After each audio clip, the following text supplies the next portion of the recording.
This video is brought to you by Ravenscraft Realty of Northeast Missouri. Well, this certainly doesn't look like Hannibal, Missouri. Actually, this is not Hannibal, Missouri.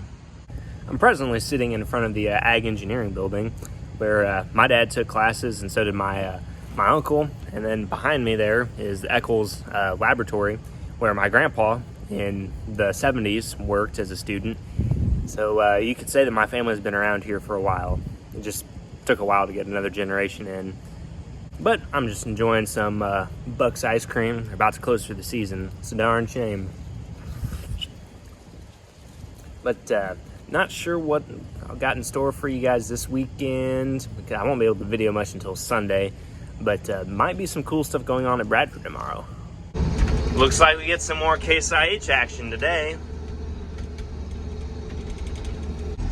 So we're in a research field here, and the way that this is going to work is I'm going to run all these little piles here through the head and the combine so that it chops them up and more evenly distributes the residue.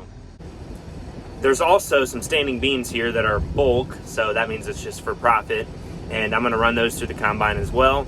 And there's another field, it's over there somewhere, but we're going to take that one off as well. Separator. And ahead. Looks like we're having some issues. Had a small issue here on the crop divider. Apparently when I put this back together, I missed the holes that these are supposed to go into, and it was sitting down too far, and it got into the sickle.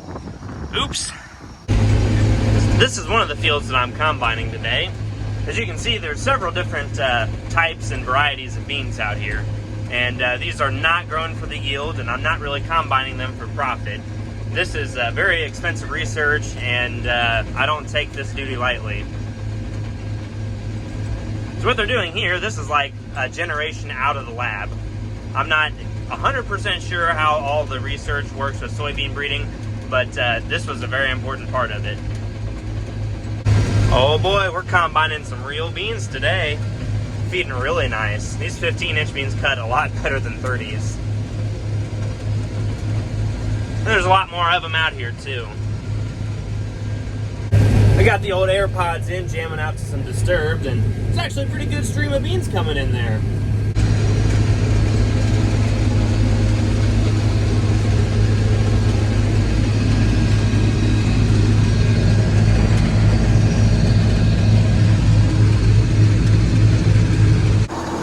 Yours truly plugged the combine, so we got the concaves opened all the way up, the rotor in low. We're gonna see what happens.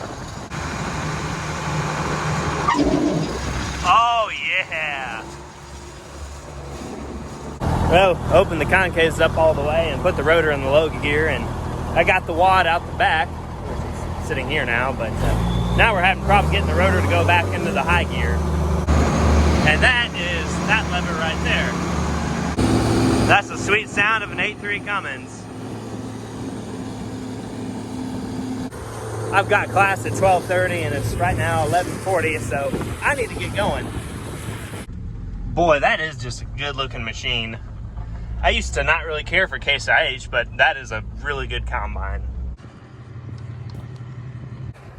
Ooh, it's a very chilly Saturday here in Northeast Missouri. May's over there keeping careful watch, and Dad and I are gonna put some fuel in the pickup and then head over to the field where we're cutting beans. This should be the last weekend for beans, and then we move on to the copious amounts of corn that we still have out in the field. Siding stricker already. It's only 8:36. Could the day get much better? Actually, it's a pretty good day because we're going to look at the new Goldlinger Farms corn head. Ho ho ho! Brand new. Of course, it's not actually brand new. Someone else bought it and never took delivery of it, and they're passing the bit of a discount on to us. It's a C12F. Oh, it's a chilly 30-degree day, and we're fueling up. The fuel's cold, my hands are cold, everything's cold. There's 420 acres total here at this farm between this side, and then there's stuff further to the west, about 165 acres over there.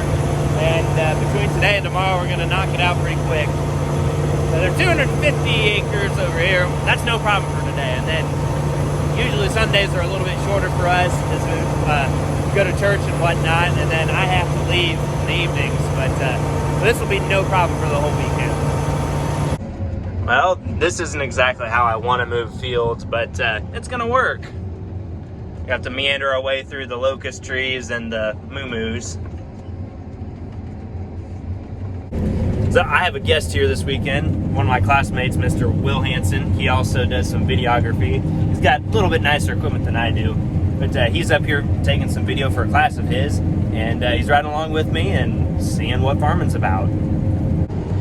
We're just down here in another field. This one's about 35 acres, and where we were earlier is up there across the highway. And by highway, I mean the state letter route. And it looks like we're pushing up another pile there. Just back up a little bit. Oh yeah, combine ate that no problem. Yeah, this is kind of cool. We have 4 eagles out here keeping us company, and all 4 of them were chasing the same rabbit, and not a one of them got it. Warming the head up this morning, about 30 degrees out, so recommend you let it run for 5 minutes. Let the oil in the reservoir on that head warm up. It should be the last day of bean cutting. Got 140 acres left. Unfortunately, the other machine not present. Decided to throw that clean grain elevator drive belt last night, so we're just gonna go ahead and do it with this other machine. Shouldn't be that big of a problem to get it done today, barring any major issues. I'd have her done, wrapped up by 5-6 o'clock. Then onto the corn. Went ahead and we moved last night. Got a grain cart full of beans and a hopper full of beans, so try to give myself a little bit of a head start. At least today it's all in basically one spot.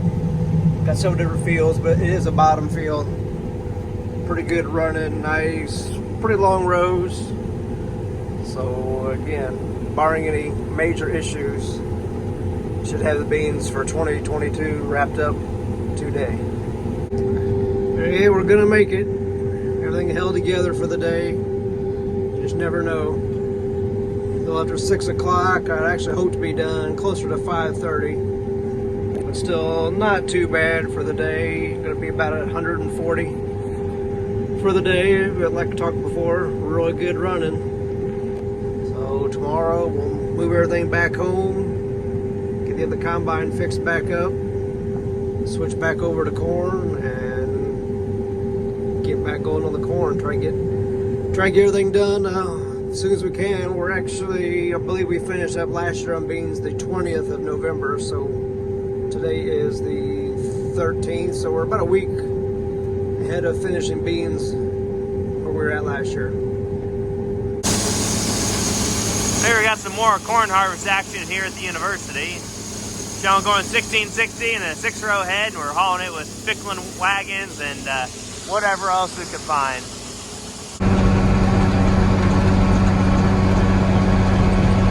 It takes a while to dump these wagons, having to pull up and readjust, to dump 200 bushel or something like that, but it gets it done, so what else could you ask for? And this is a low cost alternative to like anything. The university is all about low cost, or whatever can get the job done, i.e. me, who gets paid $12 an hour.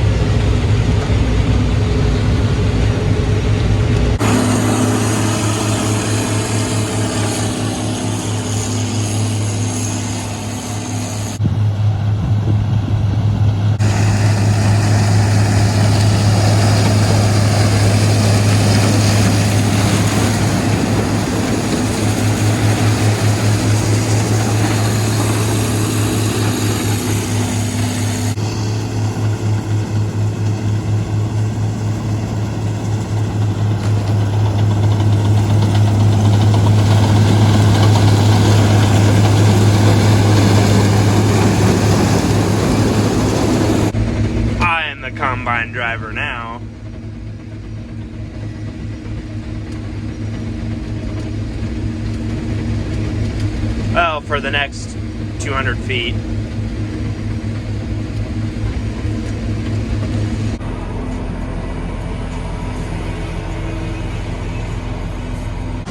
Now, I've never been in a combine like this before, so this is pretty unique. It's an Almaco RX Plot Combine. I'll be honest with you guys, I didn't video a whole lot last weekend because I had a friend here of the female variety. So I kind of wanted to focus on that, but she's not here this weekend, so plenty of YouTube opportunities are going to be present. She says she's going to come back eventually, so we'll see what happens. So on the immediate list of things that need to get taken care of, I need to go down to Beard and get a valve block or something for the case disc gripper. Rob and Justin have been working on that because it's looking like we're going to need to rip everything in Illinois because it got rutted up when it was sprayed with the post-emerge for corn. And then I need to go to the bank because I owe people money and I need to pay them.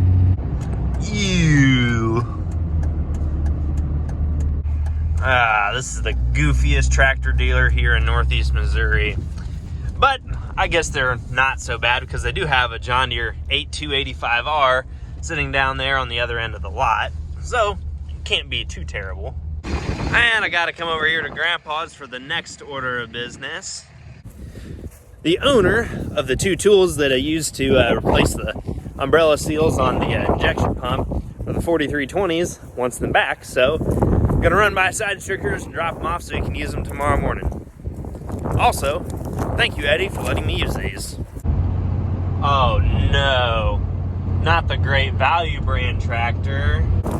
We're down here southeast of Hull on some of our ground in Illinois, and looks like pretty okay corn. Not as good as it should have been or could have been, just because locally this area was kind of wet. The corn got wet feet early on, and the stand's not the greatest, but it's okay for what it is. One of our neighbors here is running two John Deere articulating tractors with disc grippers in the same field. That's pretty cool. This one here looks like a 9430 or 9530 with a DMI Ecolo Tiger. The other one's a 9R series, and I can't tell what it's pulling. I got Justin and Rob Mimi's earlier, and now I'm gonna hop in the combine with Dad for a while. We did get our fancy new C12F corn head, so I'm excited to see if it's doing a good job or not. And it looks like it is.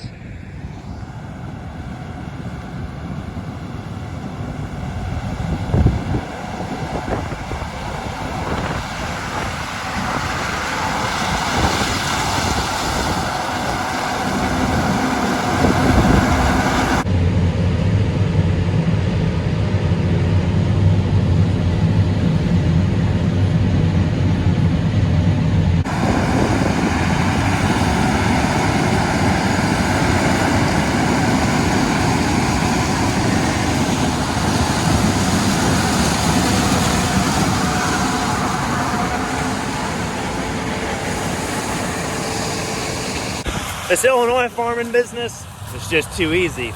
I guess the reason all these boys take off and go to the lake 5 months a year is because it's so easy over here.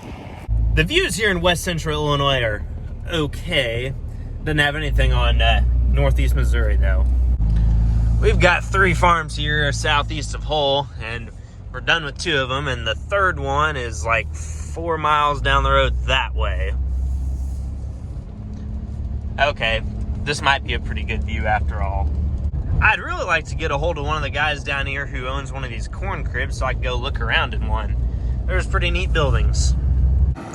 Wow, the tips light up. Oh, that's so cool. And you are about to witness the end of harvest for us in Illinois. We're gonna get what we got on the combine off and then head back across the river. I think we had a pretty good first year over here, all things considered, but there's always next year, and we're always going to get better. Earlier this year, when we set the front spacing on the wide front here on the 4020, I neglected to set it the same width as the back. So I'm going to take these 2 nuts off here, and I'm going to get that fixed. Now we're starting to get moved back over here to Missouri. Corn here isn't standing nearly as good, so it's going to take us a while. The 4020 has been widened out to a 34-inch front end, and I believe it's time. It's the end of an era. John Renner, I know this will make you happy. Yesterday I didn't video a whole lot just because it was Sunday, doing family stuff, and deer, Hunting, I didn't get anything. All I want is summer sausage, that's it. I don't really care about, shooting a big buck or whatever, but just want some summer sausage. Anyways, now we're gonna head across the river to Illinois, and we're gonna pick up where Rob left off with mowing field edges yesterday. And Rob seems to think I can get this all done in a couple hours, but I think it's gonna take a little bit longer than that because I've got at least an hour worth of driving the tractor from Fall Creek down to Hull. Sometimes when I tell people I'm just not in a good state, I mean I'm in Illinois. And here we are. This is the field that we've got the irrigation pivot on here in Fall Creek. Today hasn't really gone the smoothest, and getting kind of late in the day. It's about 4:10. As you can see, my hood's covered with stuff because, well, I'll explain later. Oh, and my windows are filthy. Just not a super productive day. So in a nutshell today, the hydraulic hose that hooks up to the right-hand wing rubbed a hole in it, and like an hour in this morning, oil everywhere, all over the windows. So I had to take that off, take it all the way aside to Strickers, get the new one made, come back, put the new one on. And then by the time I did that, it went from 9:45 to 11:45. So that burned up 2 hours of my time pretty quickly. Now it's just after 5 o'clock, finally heading home. Well, I think I'm gonna just head this thing back to my pickup and then drive my truck home and then come get this tomorrow. But anyways, I also got to meet two of our neighbors who farm down here, talk to them for a couple minutes. That was nice because, when you're new to the neighborhood like we are, you don't always know everybody. So it's nice to get to know your neighbors, and if you see them again, you say hello and you visit more and build your network, build connections. And I also saw a viewer when I was talking to one of the neighbors. Guy drove by and rolls window down. I was like, "Hey, I know you. You're Chase Golding." I was like, "Yes, I am. Thank you for watching, man." But anyways, I'm gonna get on home, and Mom's making pork burgers for supper. Can't skip that. So I will see you guys when I get home.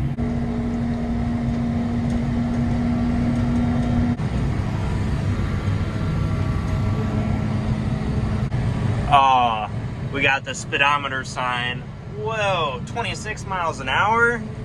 It's almost like I'm going 26 miles an hour. Mom just dropped me off here at the 345. Now we're gonna go back to Missouri. This here is the home stretch of our little drive back from Illinois. And if I can see a car coming on the bridge, I try to let them go first, because when I go across this bridge, I take up the whole thing. Like so, mainly for safety reasons and to force people to get out of my way. Yes, I know this video is gonna be 3 weeks long, but whatever, it's okay. We're over here in Illinois, work some corn stalks with the 520 that's got the tuner on it, and the Salford, of course. And if I remember correctly, this was the field that I was in last weekend, shelling corn. So yeah, we're over here southeast of Hull, Illinois, and we're working these corn stalks because Grandpa wants to come and do some cutting and filling with the scraper. And scrapers don't exactly agree with sanding corn stalks, so got to control and size the residue somehow. And then once we get the scraper work done, probably come back through with the disc gripper and disc grip it to lift up the compaction that the scraper is going to cause. I know it sounds really inefficient, but it needs to happen because there needs to be some cutting and filling that takes place. It's all going to be okay though. This piece is one of 3 that we have here by Hull, and it is a square 80 total acres, and looks like I'm going to be right on the money too. And doing the end rows, and this is like the smallest 80-acre field I've ever been in. It's pretty nice. Wouldn't mind a couple more of them.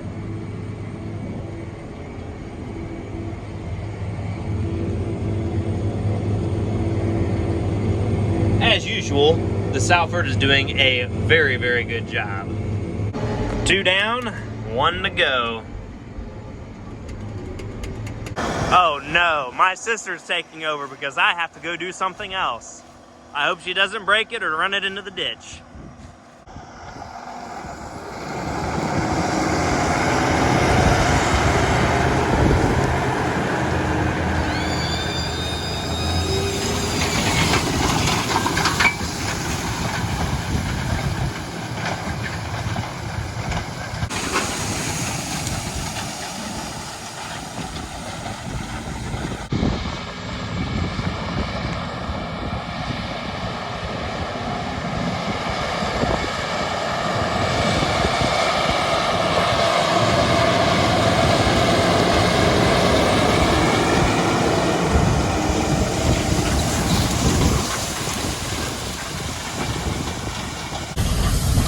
I'll do anything to get the shot. This is actually not usually a shot I get to have, which is our equipment working from outside of the equipment. Thank goodness I have my stunt driver, my sister, who did skip a pass in the middle of the field, by the way.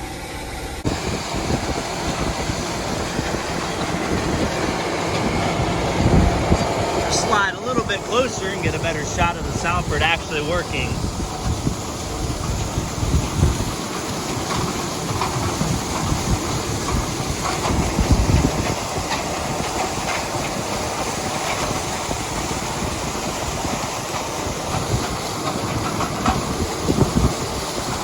You see how it's chopping up the corn stalks with the fluted blades, and then the that 3-bar harrow and the rolling basket smash it all back down. It really is, it's a heck of a tool. I wouldn't farm without it.